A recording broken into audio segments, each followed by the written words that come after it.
So I decided to get the Bora PM-3800 with high clearance 5-inch wheels as the mobile base for the jointer. And initially I figured, alright, I'll just attach it and I won't worry about rails in between the two sides. I decided later I needed those. So I eventually, and you'll see in a little bit here, I went to Amazon and got the 36-inch rails, the additional rails. That was a PM-3036. Both were on Amazon. And I eventually also got some heavy-duty anti-vibration isolation pads, 4-inch by 4-inch, 7/8 inch thick. So once I got all that stuff, then things went well. And this went pretty good. It needed basically just one wrench and one socket set to put all this stuff in. And that went okay. So you can see here I'm putting all the wheels together, putting all the corners.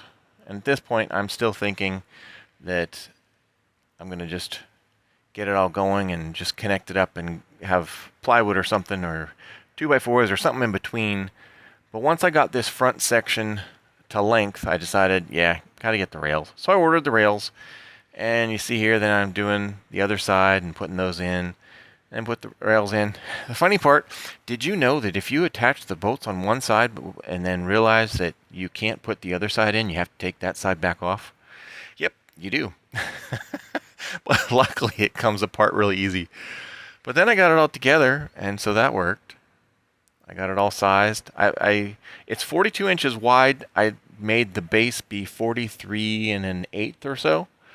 And then I decided, all right, I'm just going to see, since I have two pieces of 3/4 inch plywood, I'm just going to see if those work. So the bottom one, because of the welds, I cut 42 3/4, and the top one I cut 43.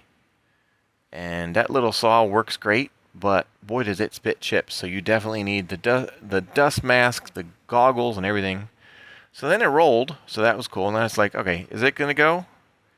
Yes. All right, that's progress. So then it's like, okay, it looks like the plywood's going to work, so I'm just going to glue it and screw it together. Gluing it because theoretically that will help the two pieces hold together a little bit better, and screwing it to help with clamping some. Initially I was just going to do that, and then I realized, yeah, that's not going to hold anything in the center. It's not going to put any weight in the center. So then I used the outfeed table inside.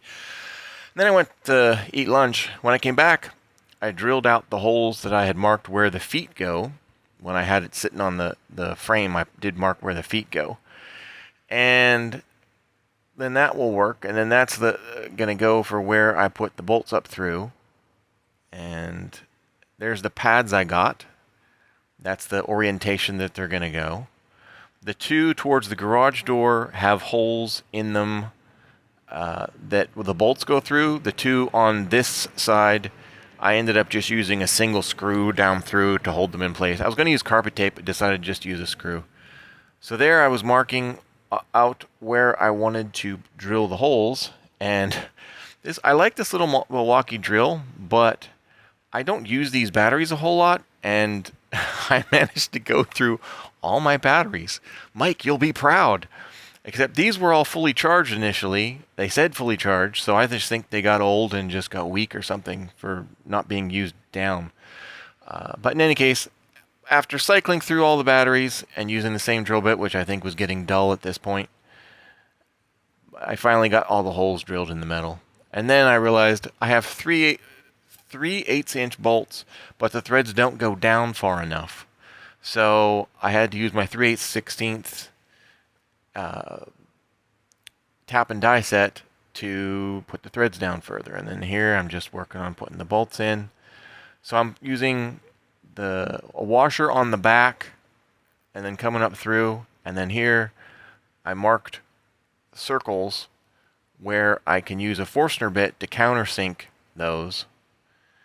And then that way when I can put a nut down next to the wood, and that can stay underneath the rubber pad but lock the bolt in place. So then it's the wood is bolted to the metal frame, and then additional sets of bolts and stuff above the feet will bolt the jointer down to the unit. So that all worked great. And there was just enough length, luckily, to put that in, and it cinches down nice and it rolls. I got the base on. So I used 2 3/4 inch pieces of plywood, glued and screwed together, screwed from the bottom this time on this project. And then I drilled, as you saw, holes where the feet go, and over there, and down there.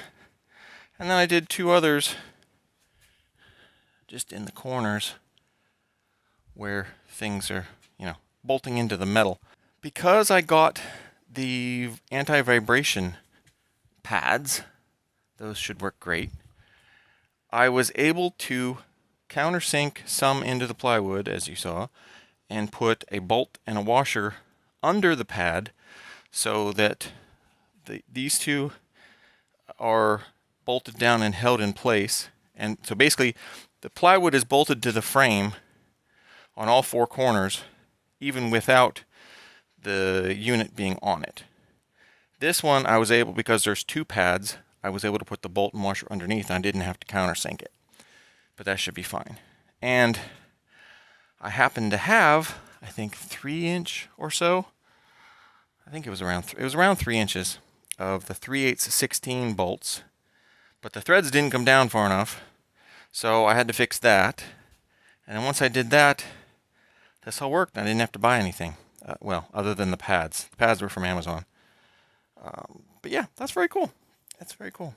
And it locks in good, so it's nice, and like pushing this, the unit wobbles versus anything else. So because it wobbles sideways on these wheels, I may have to tighten that up so it doesn't do that quite as much. But it might also be better because there's not going to be a whole lot of direct sideways force.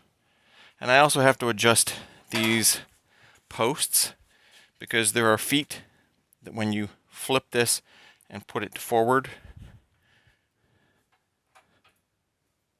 that lifts it up, so then it's not supposed to move, but it doesn't retract up high enough with my wonky floor. So I have to look and see if I can adjust that so that I'll be able to actually move it around easier once it's actually supposed to be on the wheels. Because it doesn't do any good to have a mobile cart if it doesn't actually roll on the floor. So the base work, other than any spray painting and stuff that I may do to it to match and such, and give it a little bit of protection. Other than that, the base is pretty much set. So now, that was the one thing I wanted to wait on before trying to take this the rest of the way apart or turning it over and stripping and starting the cleaning and painting process. I wanted to make sure that the mobile base was going to work, so I had at least that sorted. That is now sorted, so I think we're all set for that.